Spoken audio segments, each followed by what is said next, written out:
This is KP, and you're here with artist Uncut, and also my co-host Fernanda Castro. And we are here with the one and only, the Prince of L.A. How's it going, brother? What's going on with y'all, man? What's going on? Thank you for having me, man. I feel good to be here, man. Feels very great to be here. Yeah, for sure. for sure. Yeah. What's going on with you guys today? Oh, well, we're so happy to having you here. It's like really It's cool. my pleasure. Thank you. Thank you. So let's start with this. How do you get into music? Because, for those people that they may know, Yeah. he's a rapper. Definitely. Absolutely. Well, for me, it kind of starts at a place where my pops, he put me on the music initially. Like, he introduced me to it as far as like me. Like, okay, let me start off here first. Okay. My parents, I had young parents. Right. My pops was 17 and my mom's was 18. So when I was born, it was like, imagine yourself going through your young life and your trials and tribulations, but you had a kid there, and that kid was me.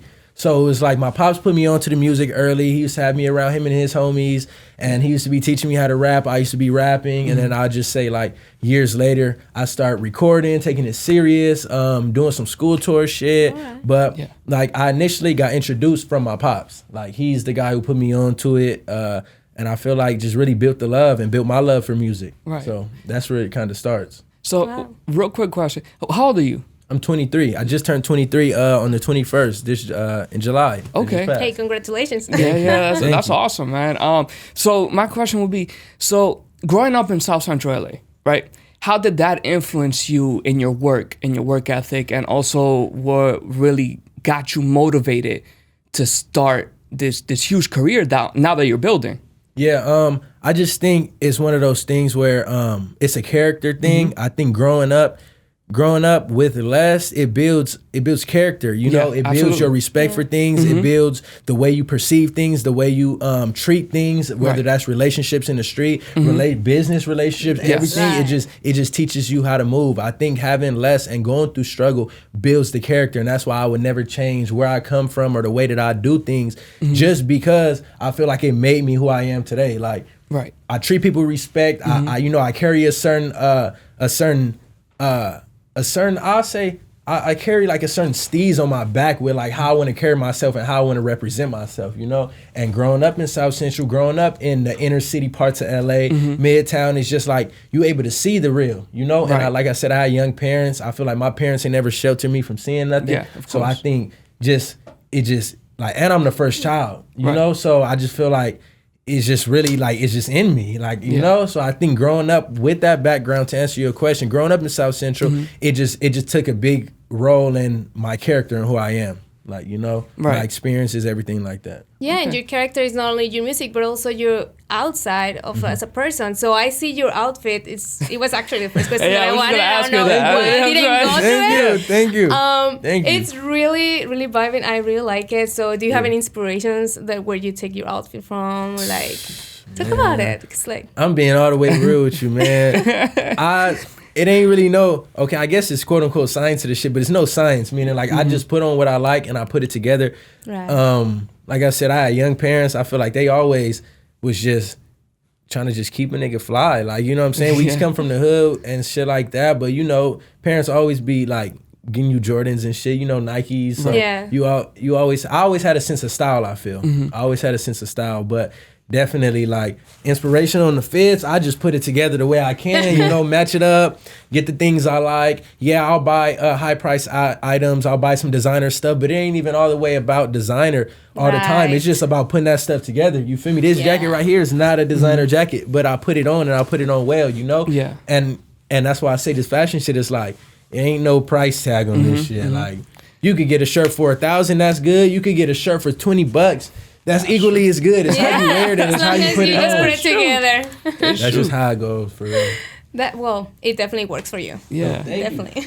And so, like, I grew up in the hood. Well, I grew up in the Heights and parts of Harlem and stuff like that, and I experienced a lot of diversities. But for you, what kind of diversities did you face growing up that's really pushed you to be the man that you are today? Oh, that's a good question. Yeah. I'll say this.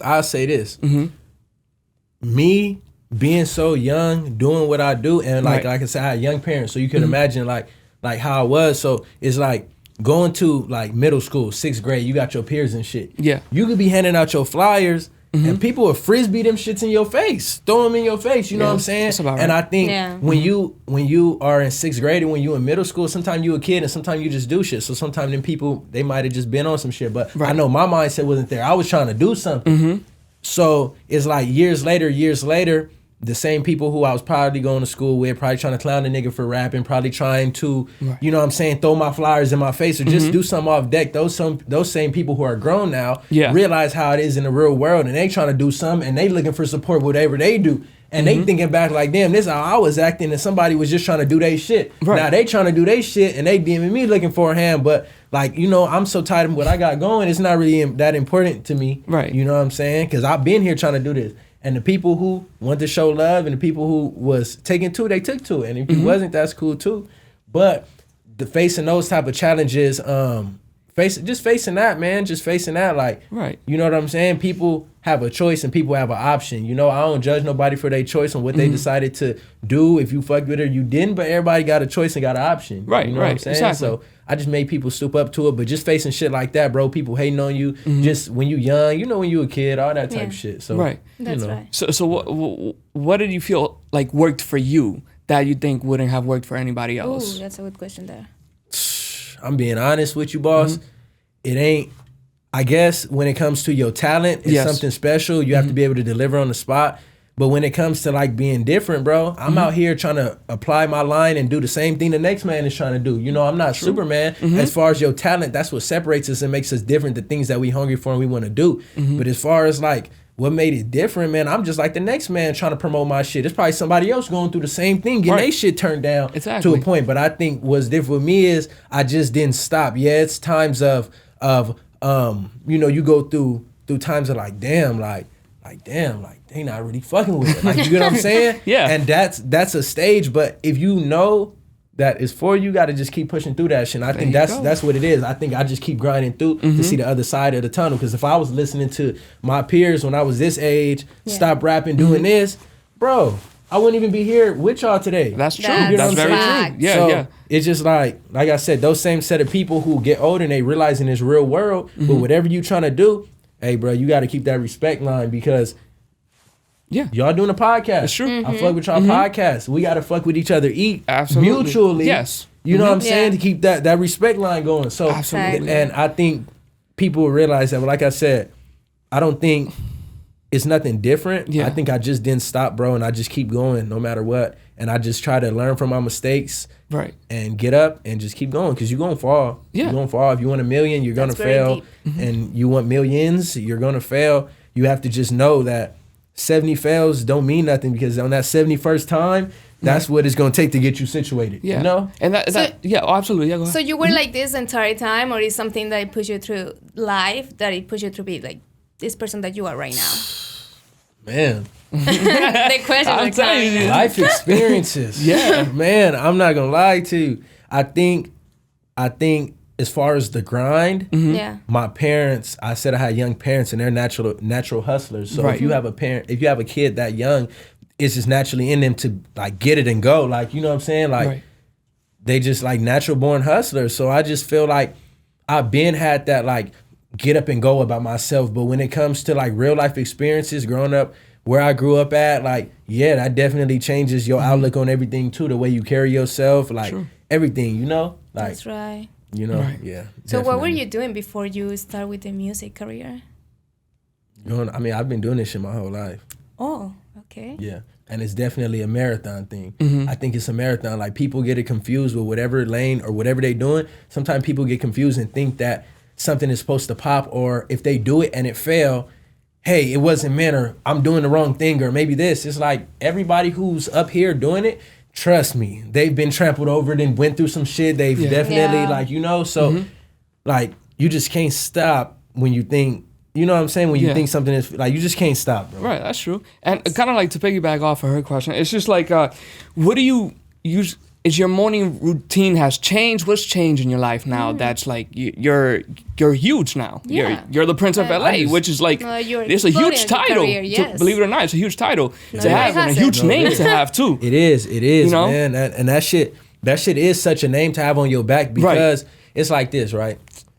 Your name could be like whatever the hell. Let's just say your name is whatever, right? True. Okay, it's like it's unbiased. But then when people are from here and you hear, oh, the Prince of L.A., okay, it makes motherfuckers be like, oh, well, why he feel like he the Prince? Yeah, why he feel like, that's true. So boom, I've been on the scene, the youngest on the scene for so long. Right. I have this clip pinned to the top of my Instagram because what happens when new people come and follow me, or they just seeing a part of the journey and they decide to like, attach themselves.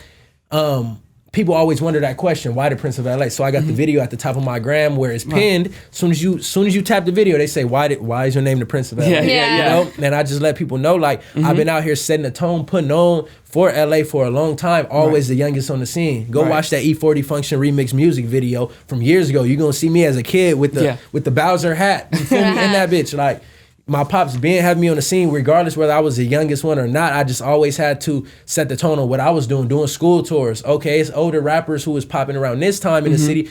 You're still young, setting the tone, and you're standing out because you're the youngest doing it. Right. So I just feel like since I didn't stamp that name, it's like all type of people who are all type of people who have set the tone for the city, from Snoop Dogg to Kendrick to The Game. I done all got the cosign from people. Ain't nobody challenging the Prince of L.A. because motherfuckers who didn't set the tone, who was from here, fuck with what I'm doing. Right. You feel me? I'm not trying to call myself the Prince because I'm saying I'm better. I'm calling myself the Prince. This is my lane because I've been putting on for L.A. and this is what I chose to do from young. You know what I'm saying? Right. So that's really more so where it's from. And like I said, I did the radio show, Snoop Call In. I was on Kendrick documentary. I was on The Game documentary. Like, I've been putting in work behind this name. Right. DJ Charisma. You know what I'm saying? Yeah. DJ Power 106, DJ Khaled. Like, people fuck with DJ what I'm doing and what I have to offer. Like, you know what I'm saying? Yeah. So at the end of the day, I say this is a marathon. This is a constant pushing thing. This is not just like, hey, it's gonna happen. This is like this move, this move, this move, this move accumulates to the big whatever might happen. But it's constant work. It's not one podcast you guys do, not 2, 3, but it's just a part of being consistent, constantly smashing with this shit, and something is gonna come from it. Yeah. So are there any artists that influence into your music? You say influence? Yes. That influence my sound? No, I don't really think any artists that influence my sound. I listen to a number of genres, but I don't think any artists. I think my experience and my upbringing is what shapes like the sound of my music. So that's right.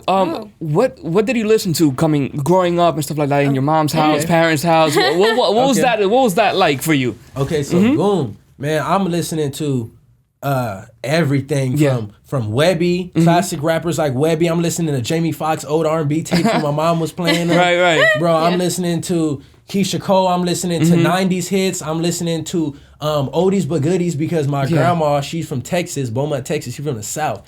And that's my mom. You know what I'm saying? And she listened to blues, oldies but goodies. Like, you know what I'm saying? So there's like my music catalog and like my music knowledge, bro, is like super like broad. Just because I just had so much support from, like I said, at a young age, your pops, your moms, your grandma. Like, I was listening to a number of things, man. Yeah, but that's a good skills to have because now you're really pushing your genre, and really getting a broad sense of everything that you like. Definitely. You know what I mean? And you can push that to, everything else. But now, here's another question.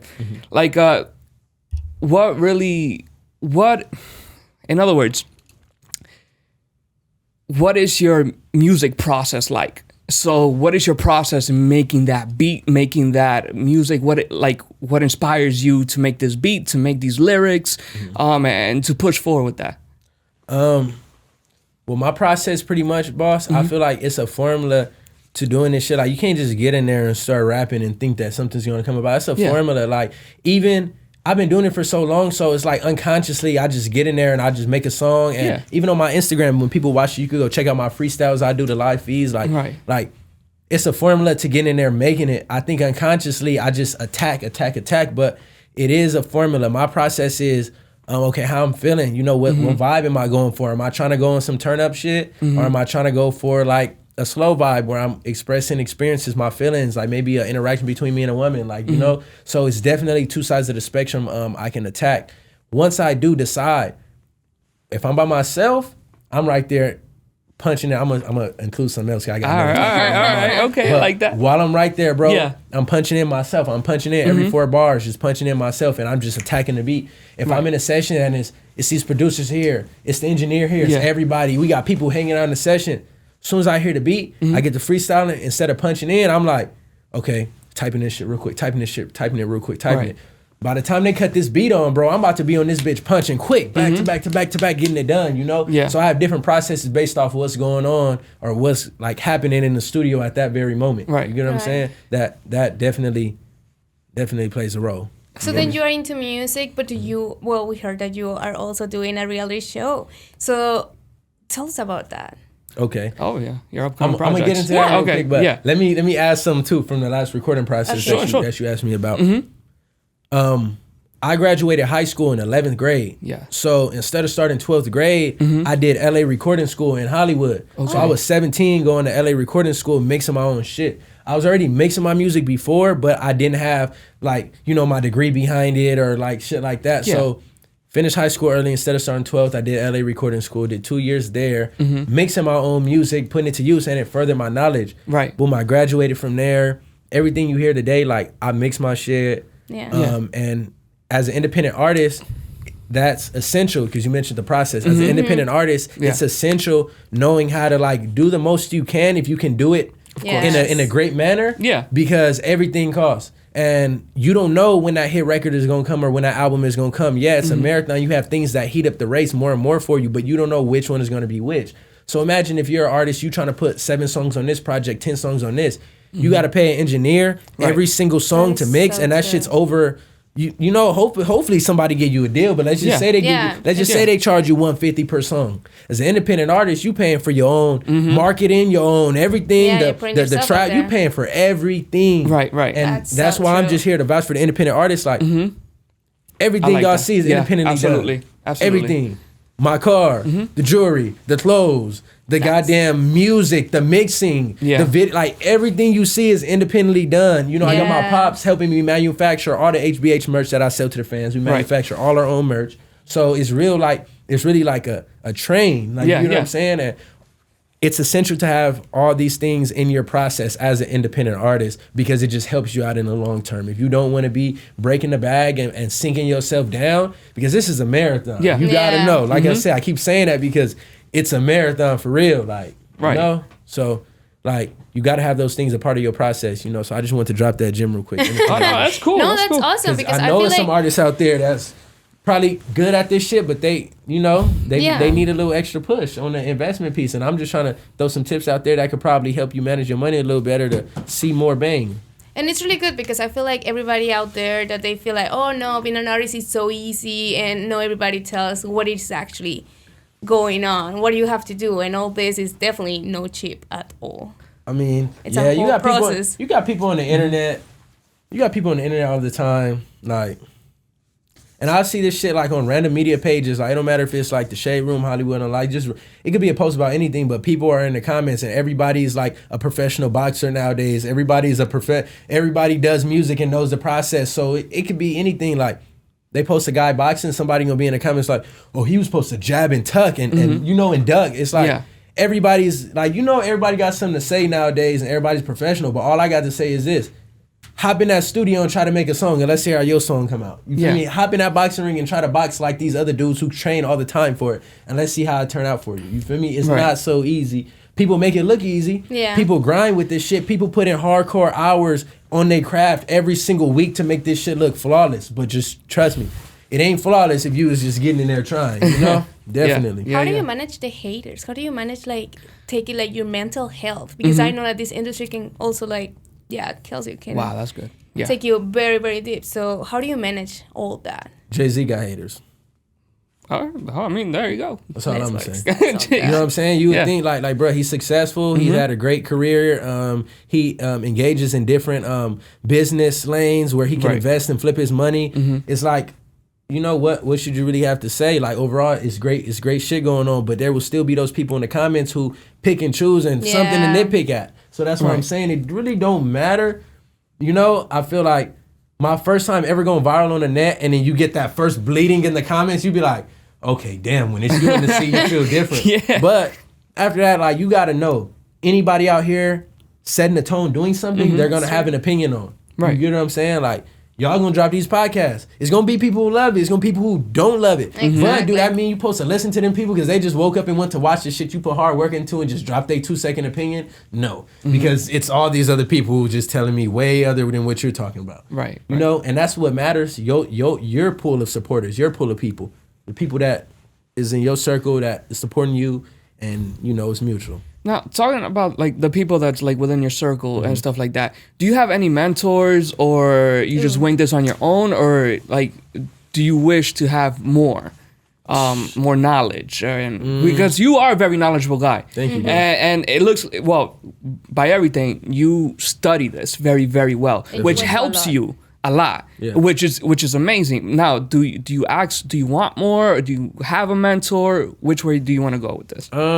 Well, honestly, I'm a sponge, man. I'll never turn down trying to get some free game from somebody who's been doing this shit and knowledgeable. You know, shout out my dog Nate. Nate got keys. He's a YouTuber and she does YouTube video. That's like my bro. You know, he rich off YouTube, but aside from that, he put his money other places and he really like is a businessman overall, and that's my bro. So like we have conversations on the side and we talk about, and I just be picking his brain and shit like that. Like, hey bro, if I got this many thousand, hey, where should I throw this real quick? Like, you know, something that'll like set the tone and push me forward even more. Like my other boy Tim, like he has a whole exotic rental car company called THG. So he's like nonstop Lambos, Cullinans, like he just keeps them in stock and he's running his business, you know, and that's outside of music. Yeah. So I just be picking their brain just to hear, like, you know, because they're in a different position. So I love to hear other people's experiences on how they doing shit, how they managing their finances or what's going on. Just because I say, like, you know, it's about being a sponge, it's about soaking up knowledge. Yeah. And it's about learning. If I don't know something and I'm happy to learn, you know, definitely. Of course. Yeah.